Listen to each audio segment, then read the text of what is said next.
तो आज हम इलाहाबाद यूनिवर्सिटी और उसके एफिलेटेड कॉलेजेस का डिफेंस एंड स्ट्रेटेजिक स्टडीज़ का for BA and BSc part one का पेपर वन का आज हम पहला टॉपिक पढ़ने जा रहे हैं।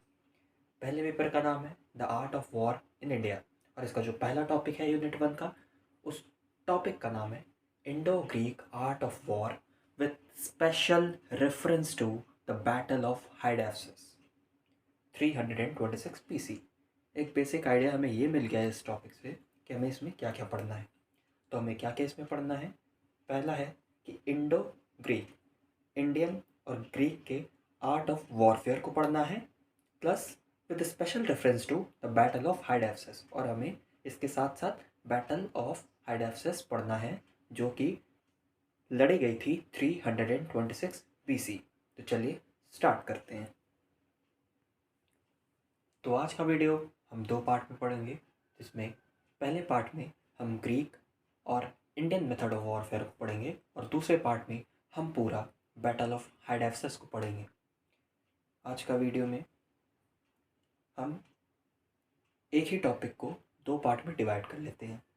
तो ये पहला टॉपिक पार्ट वन अभी चल रहा है, जिसमें है ग्रीक मेथड ऑफ वॉरफेयर। पहला पॉइंट है इसका, popularly known as phalanx, Greek war method was based on a rectangular mounted shield offensive in which hoplites किसे कहते हैं, ग्रीक सिटीजन्स के सोल्जर्स को, carrying shields and spears form a tight defense and advance towards the enemy। तो Greek method of warfare को क्या कहते हैं, फ्लैंक सिस्टम कहते हैं। Flank system, Greek war method क्या है, एक रेक्टेंगुलर माउंटेड शील्ड है, मतलब उसके जो सोल्जर्स हैं, जो उसके सैनिक हैं, वो एक रेक्टेंगुलर माउंटेड शील्ड बनाते हैं, जिसमें उनका काम होता है डिफेंस का, डिफेंस प्लस ऑफेंस, इन विच होप्लाइट्स, वो अपनी सेना को इस तरह से अरेंज करते हैं कि वो एक रेक्टेंगुलर शेप में आ जाती है। ठीक इस तरह रेक्टेंगुलर माउंटेड शेप, इसमें कौन होते हैं, होप्लॉइड्स। अब होप्लॉइड्स का मतलब क्या होता है, ग्रीक के सिटीजन सोल्जर्स जो है उन्हें होप्लॉइड्स कहते हैं, और उनके हाथों में क्या रहता है, स्पीयर्स एंड शील्ड। एक हाथ में आपका सोल्जर्स के हाथ में एक शील्ड आ गया और एक स्पीयर्स, जिससे वो एक टाइट डिफेंस सिस्टम बनाते हैं और धीरे धीरे वो एनिमी फोर्सेस की तरफ बढ़ते हैं। नेक्स्ट पॉइंट है इसका, flanks. Flanks is a Greek word which means finger, first used by Sumerians and Egyptians, later well formulated and successfully used by Greeks। तो फ्लैंक वर्ड क्या है, फ्लैंक वर्ड एक ग्रीक वर्ड है जिसका मतलब होता है फिंगर्स। फ्लैंक सिस्टम को पहले सुमेरियंस और इजिप्शियंस ने पहले इसे डेवलप किया और इसे यूज़ किया, फिर उसके बाद ग्रीक के लोगों ने इस फ्लैंक सिस्टम को, इस फ्लैंक मेथड को, वॉरफेयर को एडॉप्ट किया और उसमें कुछ ऐसे चेंजेस किए जिससे वो अपने एनिमी फोर्सेस पर ज़्यादा हावी होते रहे। अब नेक्स्ट पॉइंट है इसका, the number off shoulders in Greek flanks was usually 8 men in depth, followed by same making a rectangular column, later reformed in more flexible form of Philip II as well as his son Alexander the Great by assembling 16 men in depth with 13 to 21 feet spear sarissa in their hands. The rear front was backed by archers। इस point का मतलब है कि जो starting में, जैसे हमने पिछले पॉइंट में पढ़ा था कि जो फ्लैंक सिस्टम है वो डेवलप किया गया है पहले सुमेरियंस और इजिप्शियंस लोगों के द्वारा, फिर इसमें चेंजेस आए हैं जो किए हैं ग्रीकियंस ने। तो जो स्टार्टिंग में जो फ्लैंक सिस्टम था उसमें क्या होता था कि 8 मैन डेप्थ रहते थे, मतलब 8 लोग सोल्जर्स जो रहते थे वो एक के बगल में एक खड़े रहते थे। उसी तरह 8 मैन उनके पीछे भी खड़े रहते थे, तो वो एक स्क्वायर शेप बनाते थे, यूजुअली अ स्क्वायर शेप। फिर उसके बाद इसी फ्लैंक सिस्टम को फिलिप सेकंड ने डेवलप किया। फिर उसके बेटे मतलब अलेक्जेंडर द ग्रेट ने इस फ्लैंक सिस्टम को डेवलप किया, जिसमें कि 8 की जगह अब 16 मैन आ गए। मतलब इस तरीके से अरेंज हुआ कि जो आगे जो लोग रहेंगे वो तो 8 मैन रहेंगे, पर जो उनके पीछे जो लोग रहेंगे वो 8 से बढ़कर वो 16 हो गया। स्टार्टिंग में क्या था कि एक स्क्वायर रहेगा 8 मैन का, 8 लोग बगल बगल में खड़े रहेंगे और 8 और 7 लोग टोटल, मतलब 8 लोग उसके पीछे रहेंगे। 8 लोग इधर हो गए और 8 लोग पीछे, तो वो एक स्क्वायर शेप हो गया। अब इसी को अलेक्जेंडर द ग्रेट और फिलिप सेकंड ने डेवलप किया, जिसमें वो अब एक रेक्टेंगुलर शेप हो गया। और जो सैनिक थे, ग्रीक सोल्जर्स, होप्लॉइड्स जो थे, उनके हाथों में 13 से 21 फीट के स्पीयर यानी भाले रहते थे। और the rear front was backed by archers and slingers. और जो उनका पिछले पिछले सेना था, वो उनके हाथों में आर्चर्स और स्लिंगर्स रहते थे। जो प्रीवियस पॉइंट में हमने पढ़ा, अब हम उसको प्रैक्टिकली देख लेते हैं। जैसा मैंने बोला था कि इजिप्शियंस और सुमेरियंस ने फ्लैंक सिस्टम में ऐसा रीअरेंजमेंट किया था, जो सोल्जर्स रहेंगे वो 8 मैन रहेंगे, मतलब 1 2 3 4 5 6 7 एंड 8 मैन इधर, प्लस उन्हीं के पीछे 1 2 3 4 5 6 7 8, इसी तरह से सबके पीछे 8 8 8 8 8 8। तो ये जो सोल्जर्स थे वो एक अरेंज थे in a manner, in a square manner. वहीं फिलिप सेकंड और अलेक्जेंडर ने इसमें इनोवेशन किया। इसमें 8 मैन तो थे, 8 मैन थे, बट उन्होंने जो उनके पीछे रह रहे थे उनकी जो स्ट्रेंथ थी वो स्ट्रेंथ बढ़ा दी।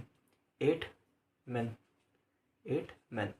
वहीं जो इधर इनोवेशन हुआ वो 8 मैन इधर एंड 16 मैन स्ट्रेंथनिंग इधर बना दी, तो ये ज़्यादा इफेक्टिव हुआ।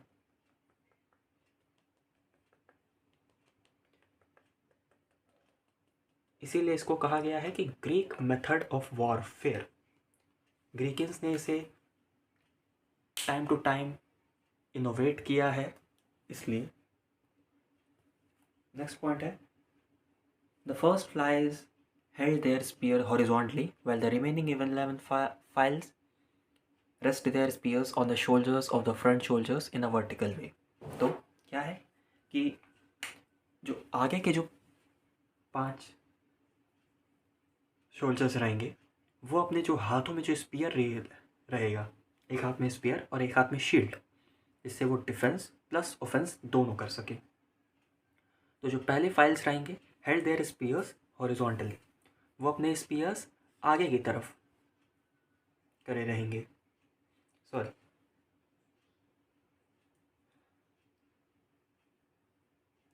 यस यस, वो अपने स्पीयर्स आगे की तरफ किए रहेंगे, आगे की जो 5 फाइल्स होगी।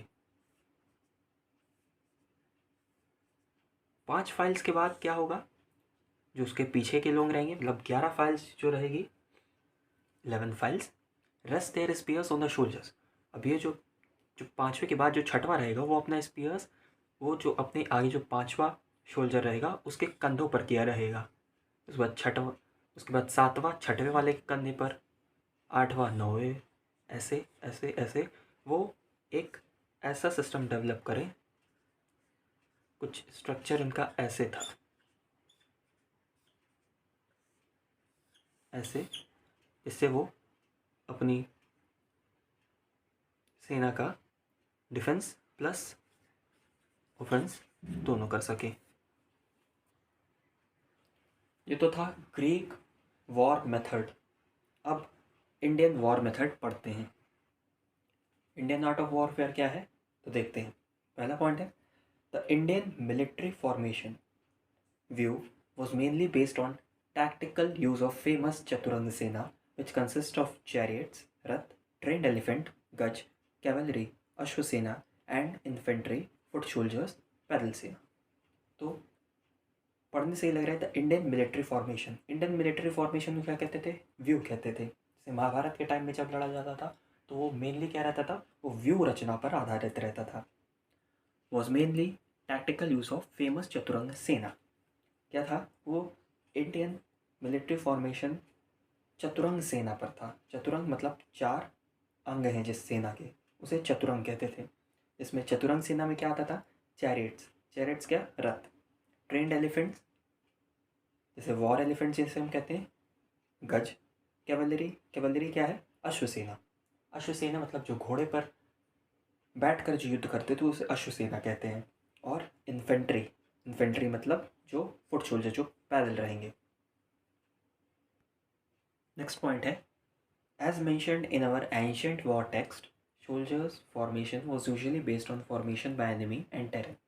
The famous military pattern was elephant on the front with foot soldiers on its wings and rear, while the both right and left flanks were protected by chariots and cavalry.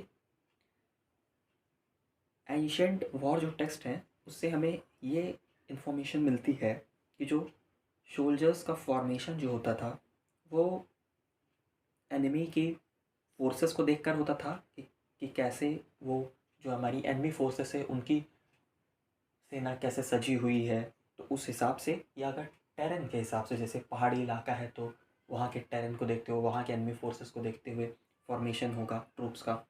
वहीं plain area है तो वहाँ अलग होगा। मतलब terrain और enemy पर ज़्यादा फोकस करता था कि क्या उनकी एनिमी फोर्सेस की स्ट्रेंथ है।